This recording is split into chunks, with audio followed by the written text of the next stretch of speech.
Hey everyone, my name is Nick Kumalassos. Welcome to the Agogi Show. Is that what we're going to call it? The Agogi Show? I think so. Fuck it, run we're it. We're gonna run with that. I'm here joined by my business partners and coaches, Josh Hansberger and Byron Ovenstone. And what we're going to do here is we are going to basically have a show and talk about the things that we do in the Agogi, the things that people get stuck on, and maybe just give you guys a little bit of education about how we do things and also things that can provide value to your life in the realm of fitness and nutrition. So thank you. Hit the subscribe button, make sure the bell's on, and when you see these episodes, please share them with a friend because people need to know this information. Without further ado, let's get into it.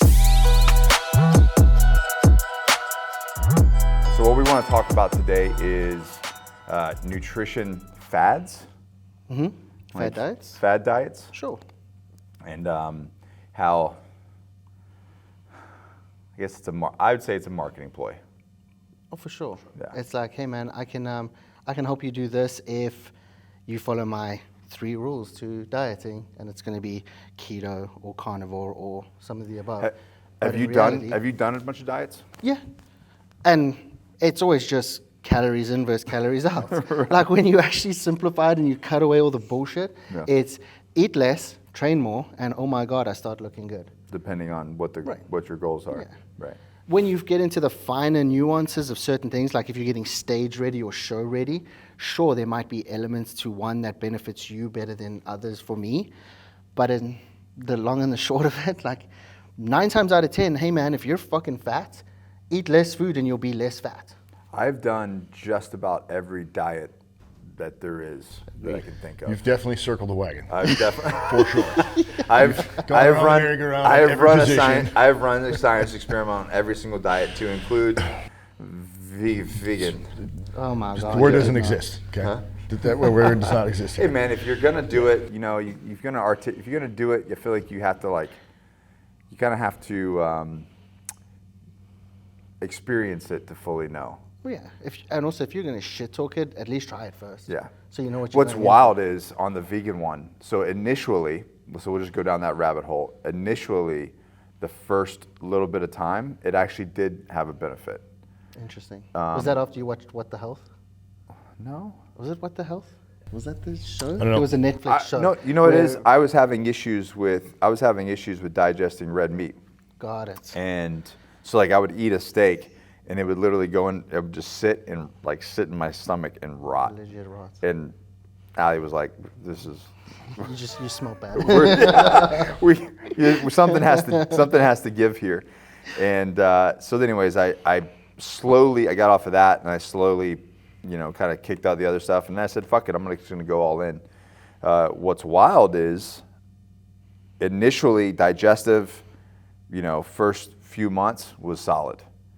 And then looking at it on a long term, I have pictures of me, and Mario, I'll send these so you can put them up. I have pictures towards the end of being vegan versus after. It's wild. You look like you were dying. I look like I was dying. 100%. Yeah, you've seen it. You're gaunt. Yeah. Like gaunt and jaundice. Yeah, like jaundice, right? Like bags under the eyes. Severely nutrient deficient. Yep. Right, from all the vitamins, minerals, and nutrients. I want to say you can't, but more than likely you're not going to properly be getting. Mm-hmm. So were you heavily tracking your macros on that? Yeah. Okay. How are you doing your protein? Let's go there, because let's say you're trying to hit 200. Yeah. Garbage. You're trying to hit 200 grams of protein a day. Yeah. On a vegan diet, you're going to eat some shit that's manufactured in a lab somewhere. There's no fucking way you're doing it naturally. And I did. Which is half your problem. Yeah. So now you're just eating straight shit, like chemicals. Yeah. Just chemicals. Yeah. And anyways, because I did maintain. I did get pretty, you remember, I got pretty skinny. Mm-hmm. Okay, good. I was glad you said that word, skinny. I was pretty skinny. I was sub 200 pounds. At 6 foot for reference. But yeah, it was rough, man. Towards the end, and I was like, I can't put on muscle. Weird. Weird. What's going on? Anyway, so I ran that play, and it didn't work out. And like I said, keto, same thing. Didn't like keto either. Have you ever ran keto? I did keto. When I went from 300 pounds and I dropped all that weight, I did keto for 8 months. See, when we talk about these diets, like I think that yes, you can try them for a short amount of time. Like there's benefits to carnivore. Yeah, I do carnivore preparation for a show. For short time blocks, right? Sure. For a very targeted thing, help clean up inflammation, help clean up, any sort of digestive issue that you might have. There's benefits there. Yeah. But in the end, long term, it's the one that's the most sustainable, the one where you actually enjoy your fucking lifestyle. Yeah. That's the one that wins. And what the reality is you can eat just after I've done keto and Beachbody and Zone and Paleo, and I mean, I've done them all. It comes down to just a balanced diet works the best.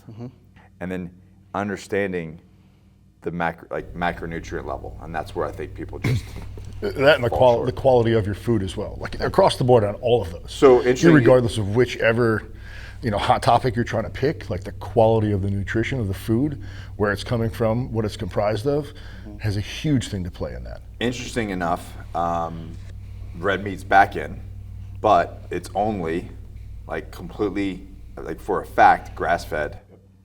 I want to know what you would call it. Grass-finished, not grass-fed. Because it's now a loophole.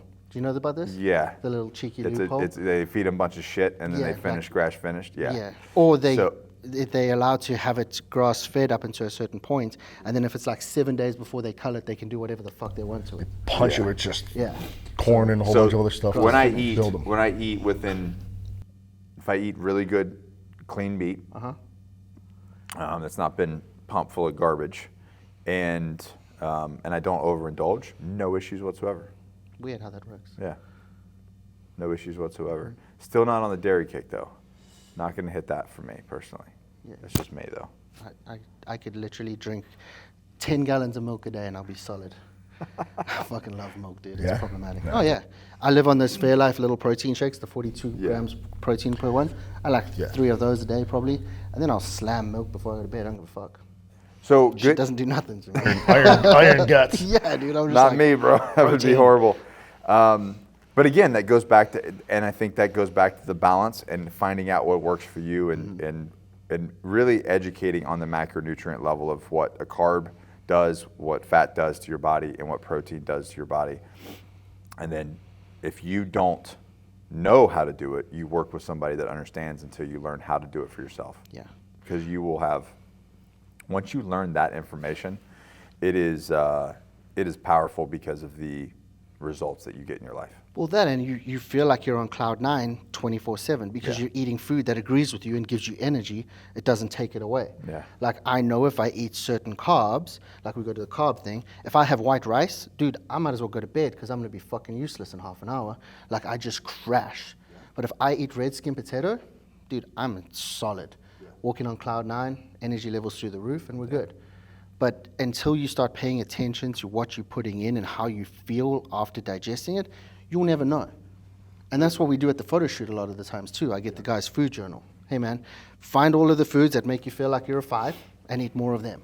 And the foods that make you feel like you're a 1, stay the fuck away from them. And oh my God, all of a sudden they're doing more cardio, they're working harder, they're looking good, blah, blah, blah. Not feeling like shit. Well, the easiest way to do that for a lot of people is typically so many people have such a wide variety of foods that they're consuming. Once you slim down your variety of what you're consuming, then you can figure out what is having potentially a positive or negative impact on your gut, on your inflammation, on your energy, like on your performance. But if we keep eating such a wide variety of foods, so many people that may be having underlying issues that they're not aware of don't really realize it or don't know where it's coming from. They don't know what to cut out because they're eating such a big spread of different foods. Speaking of that, what to cut out, I think it was you that told me, or you started telling people in the grocery store, stick to the outside of the grocery store. Yeah.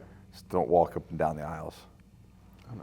Yeah. No good can come from that middle section. Like everything that you need is on the outside. Right. Yeah. Just eat that. If it had a face, I eat it. If I can pick it from a tree, I eat it. If I can grab it from the ground, I eat it.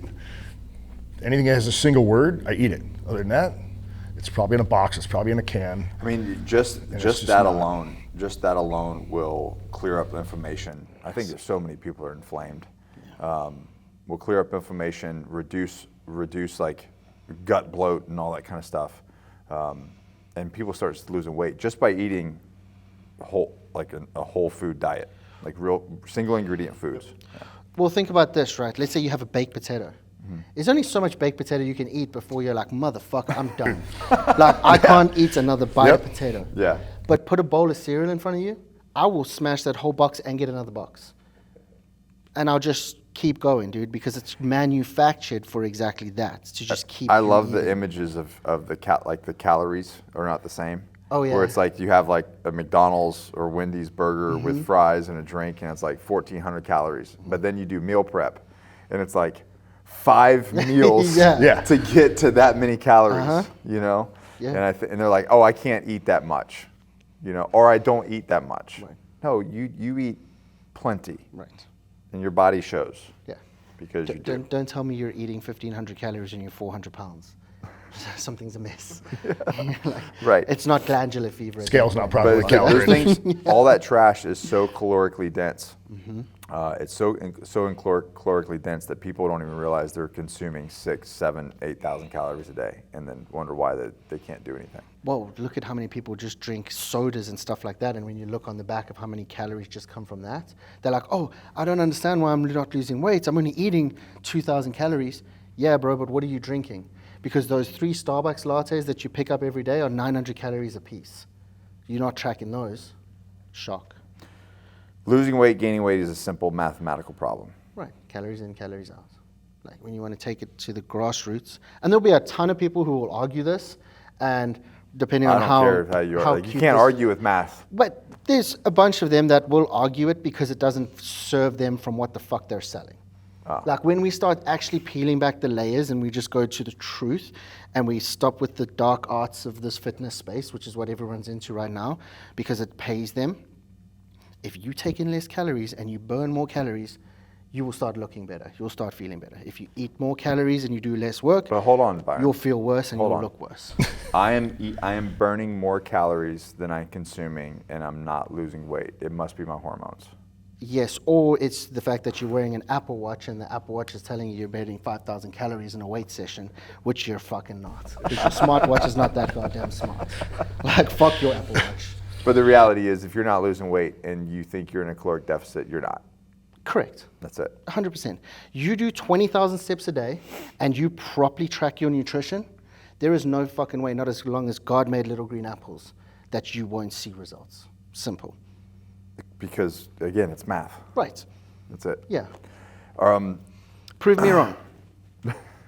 Like anyone that wants to challenge me on this, prove me wrong.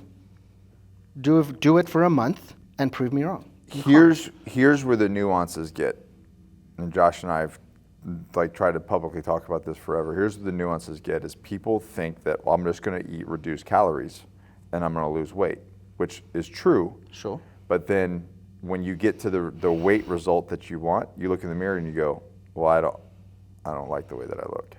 Yeah. Yeah. Well, that's because now they've done it in an incorrect manner to where they've probably just eaten only carbs or super high fat, not enough protein. So they haven't really recompositioned their body. Right. And this is what we did a lot when, like back in the day, we would get guys and be like, hey man, Byron, I want to lose weight. I'm like, do you really want to lose weight?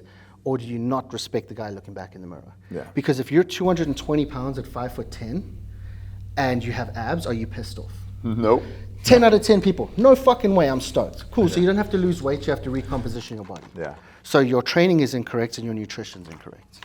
It's very simple things. So now we're gonna train you properly and feed you properly. So you're gonna stay 220 pounds and you're gonna burn fat and build muscle in almost a 1-to-1 ratio.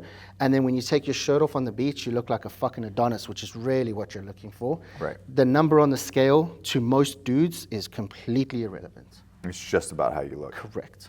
Yeah, and I think that the people focus so much on the caloric intake of like, I've got to get that number down versus, no, I need to get my protein numbers up and build muscle. I was going to say, the number down maybe is not so much of an issue, but a severe lack in protein intake to not allow your body to even, at minimum, maintain the lean body muscle mass that you currently have. I'm not even talking about like increasing the muscle mass, just maintaining what it is that they may have at the given moment.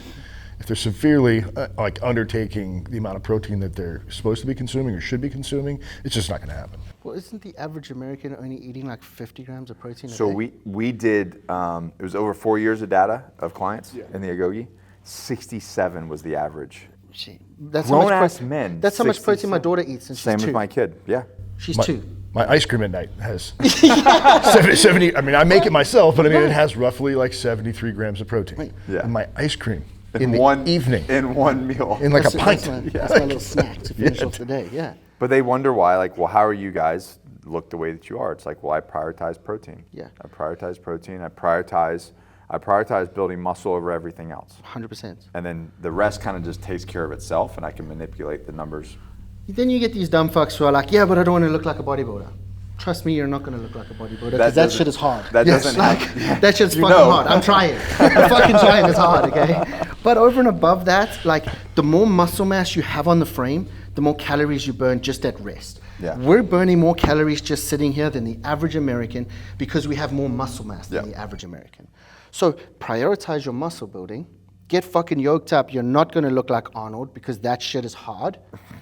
And then you do allow yourself a shit ton more freedom. You will look better. You will feel better because that's what we were built to do. We were built to have muscle and fucking move our bodies. And imagine if you got out in the sunshine a little bit every day too, how much more fantastic you would look. Instead of sitting in front of your laptop doing this shit and wondering why you're miserable and depressed under these fucking stupid lights. Are you okay? Do we need to? I just went on a rant. I'm ready to fight the camera, I swear to God. Good, Like, we're fuck. good. Let them You roll. you just hit a spot. you got a trauma response for a second. You good now? The hundreds of conversations I had on this shit, fuck. But at the end of the day, it's like what we need for everyone is to consume more protein. 100%. Consume more protein and then eat, you know. Okay. What's more protein? Huh? What's more? How much? Because we're telling them, like, if we're going to leave them with something that they can actually use. Well, I mean, I think that's going to be based off of, it's going to be based off of your goals. Right. So if I want to maintain, if I'm 200 pounds and I want to maintain that, I'm going to eat a gram per. Right. You know, if I'm like, you know what, it's time to put some muscle mass on, I'm gonna go up to 1.5 to 2 based off of, you know, what other stuff I'm doing. I like it. You know what I mean? Where do you typically do 1.5, right? Yeah, I coast at about 1.5. Yeah. So That's what I'm at right now. Yeah, I'm at 238 or 240 this morning. I'll comfortably sit at 350 grams of protein a day. Easily. Yeah, like it used to be hard. Now I actually have to watch what I eat because I can easily blow that up. I know people think that's crazy. I know that people think that's crazy, but it's not crazy when you prioritize it and you understand what it's going to do for you. What people get stuck on, and I love this option. They're like, well, I'm starving. Like, okay, are you starving? Because you're going to have 2 options. You have a chicken breast that you can eat, or you can have a bag of fat snacks. Which one are you gravitating towards? If you're gravitating towards the fat snacks, then you're just having cravings. You're not really hungry. Because if you're fucking hungry, you're eating that chicken breast. You don't care what it is. I'll throw some spicy mustard on chicken breast and down the gullet. You know what I mean? Yeah. But so I think it's a very interesting thing to say, am I just craving something mentally, or am I actually really hungry? Well, that and most people don't know the difference between being hungry and being thirsty. So most people are actually dehydrated and not thirsty, and they're eating because they can't tell the difference. You have a large glass of water and you slam that down. Tell me how keen you are to eat 15, 20 minutes after that. Yeah, go slam a 32-ounce glass of water. Yeah, that's true. But also it's like, again, if we go circle back to what I said at the beginning, where the food is manufactured to make you want more of it. Yeah. So if that's your normal nutritional intake, you're going to crave it more and more until you cut it out. And then there's a window of like withdrawals, just like a fucking drug addict. You're going to have your withdrawals. The 30-day window. Yeah. And then once you get past it, you're like, bro, you know what? I don't really fancy that shit anymore. And then And it doesn't even taste the same. It doesn't, because Yeah. yesterday I had pizza. And I was like, this shit's fucking trash. I have in my head, I'm like, oh my God, this pizza's gonna blow my fucking mind. And then I have a bite and I'm like, A little underwhelming. yeah. I'm like, Yeah. fuck. Okay, my cheat day was now ruined. Like, fucking this shit. Well, guys, last takeaways. If you're trying to lose weight or gain muscle, just wave tops. prioritize your protein intake and train accordingly. If you really want to build muscle, train to build muscle. Yeah. And eat accordingly. And then Which once we'll you talk finish, about, which we'll specifically talk about in another video. yeah, we'll dive into that. But then when you're done, foot off the gas and actually let your body recuperate. Because that's how you build muscle. You don't build muscle picking things up. You build muscle when you're resting. But you can't if you don't have the nutritional foundation to do so. Josh? Consume whole, actual, real foods, single source ingredient foods. And if you're completely unaware of where you currently sit right now, if as far as like what you normally or typically intake on a daily basis, don't change a thing for a week. Track your food, like legitimately. Sit down, take the time, track your food for like a week. That's gonna tell you, and if you're with a coach, right, about where you generally are navigating to under your human construct for a week. And then that can give you an average, roughly breakdown of what your overall caloric intake is, your overall macronutrients are in between those two. And then we can figure out where do you normally sit, what's the quality of your food that you're intaking, and which one of those or how many of those portions of that do we need to clean up and adjust, and then work from there. Excellent. Well, guys, I know you got some value out of this. Please share this with a friend. Hit that subscribe button, hit the little bell so you get notified as we post more of these every week. Guys, thank you for turning along. And if you need to get coached, if you need some help, the Agogi link's below. Check that out. Until then, see you next time.